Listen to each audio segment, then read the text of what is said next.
Phoebe. Phoebe.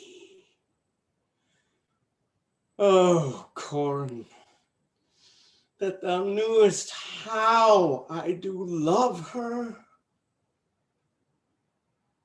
No, Corn, being old, thou canst not guess.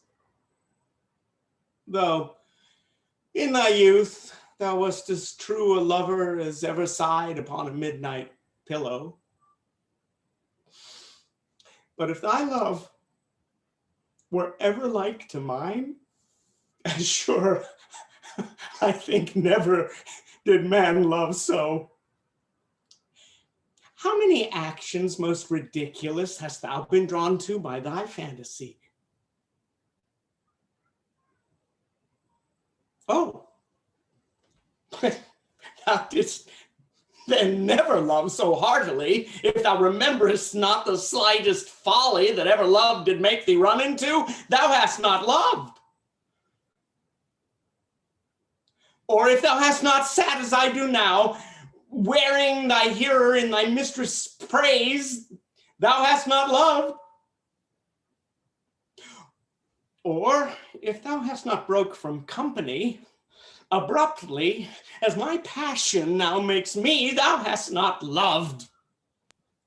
Oh, Phoebe, Phoebe, Phoebe. Oh, sweet Phoebe. Do not scorn me. Do not, Phoebe, say that thou love me not, but say not so in bitterness. The common executioner, whose heart the accustomed sight of death makes hard, falls not the axe upon the humbled neck, but first begs pardon. Will you sterner be than he that dies and lives by bloody drops? I would not be thy executioner. I fly thee, for I would not injure thee. Thou tell'st me there is murder in mine eye. 'Tis pretty sure and very probable that eyes that are the frailest and softest things, who shut their coward gates on enemies, should be called tyrants, butchers, murderers. Now, I do frown on thee with all my heart, and if mine eye can wound, now let them kill thee. Now, counterfeit to swoon. Yep. Fall down. Why now fall down? Or if thou canst not, no, for shame, lie not to say mine eyes are murderers.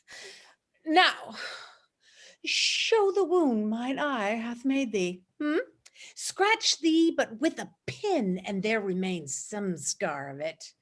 Lean upon a rush, the cicatrice and capable impressure thy palm some moment keeps. But now mine eyes, which I have dirted at thee, hurt thee not, nor I am sure there is no force in eyes that can do hurt. Oh, dear Phoebe, if ever, as that ever may be near, you meet in some fresh cheek the power of fancy, then shall you know the wounds invisible that love's keen arrows make. But till that time, come not thou near me. And when that time comes, afflict me with thy mocks. Pity me not, as till that time I shall not pity thee. And why, I pray you? Who might be your mother, that you insult, exalt, and all at once over the wretched? But though you have no beauty, by my faith, I can see no more in you than without candle may go dark to bed. Must you therefore be proud and pitiless? Why, what means this? Why look you so on me? I see no more in you than in the ordinary of nature's sailwork. Odds my little life, I think she means to tangle my eyes too. Ah, no, faith, proud mistress, hope not after it. 'Tis not your inky brow, your black silk hair, your bugle eyeballs, nor your cheek of cream can entame my spirits to your worship. You foolish shepherd, wherefore do you follow her like foggy south puffing with wind and rain? You are 1,000 times a properer man than she a woman. 'Tis such fools as you make the world full of ill-favored children.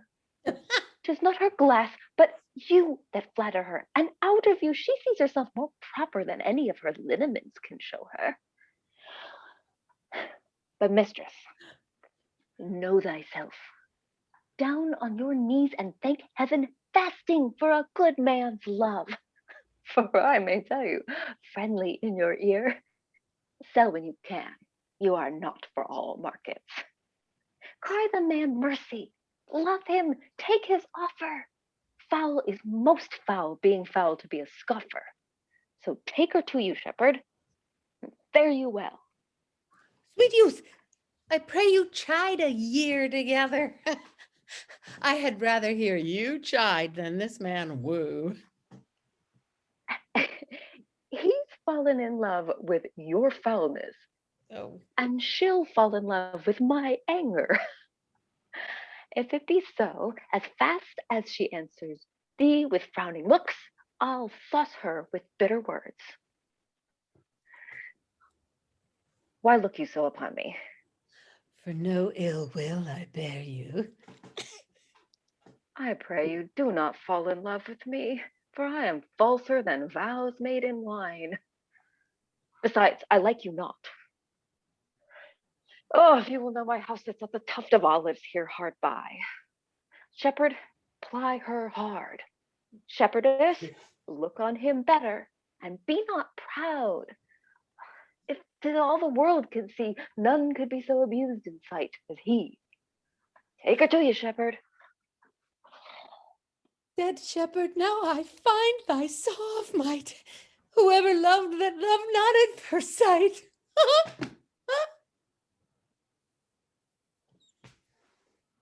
Sweet Phoebe. What sayst thou, Silvius? Sweet Phoebe, pity me. Why, I am sorry for thee, gentle Silvius. Wherever sorrow is, relief would be if you drew sorrow at my grief in love.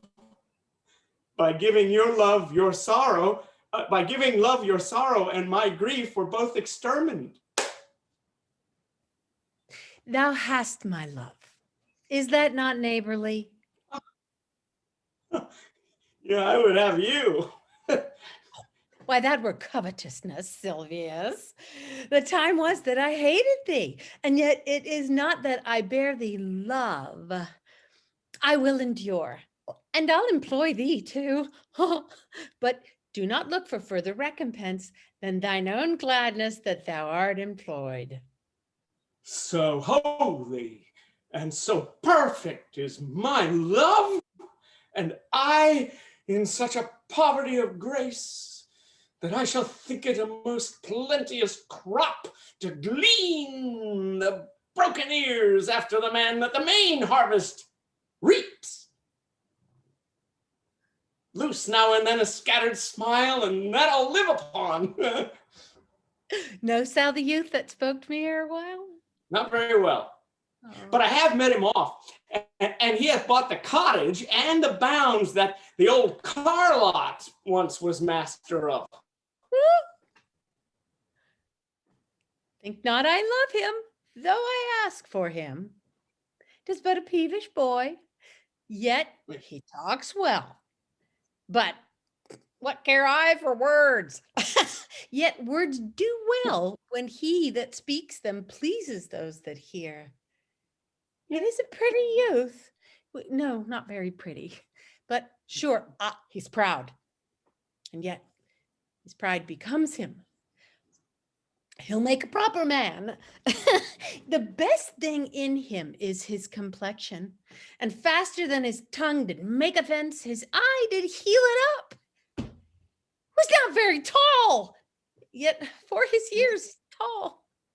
His leg is but so, and yet 'tis well. Oh, there was a pretty redness in his lip, a little riper and more lusty red than that mixed in his cheek. 'Twas just the difference betwixt the constant red and mingled damask. Ah!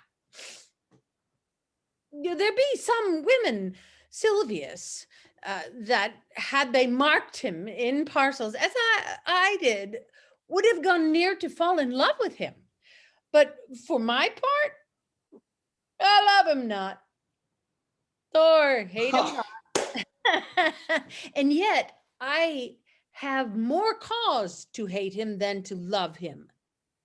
For what had he to do to chide at me? He said mine eyes were black and my hair black. And now I am remembered. Scorn at me! Oh, I marvel why I answered not again. Oh, but that's all one. Omittance is no quittance. Ha ha! I'll write to him a very taunting letter, and thou shalt bear it. Wilt thou, SILVIUS? Phoebe, with all my heart. I will write it straight. The matter's in my head and in my heart. I will be bitter with him and passing short. Go with me, SILVIUS. You bet.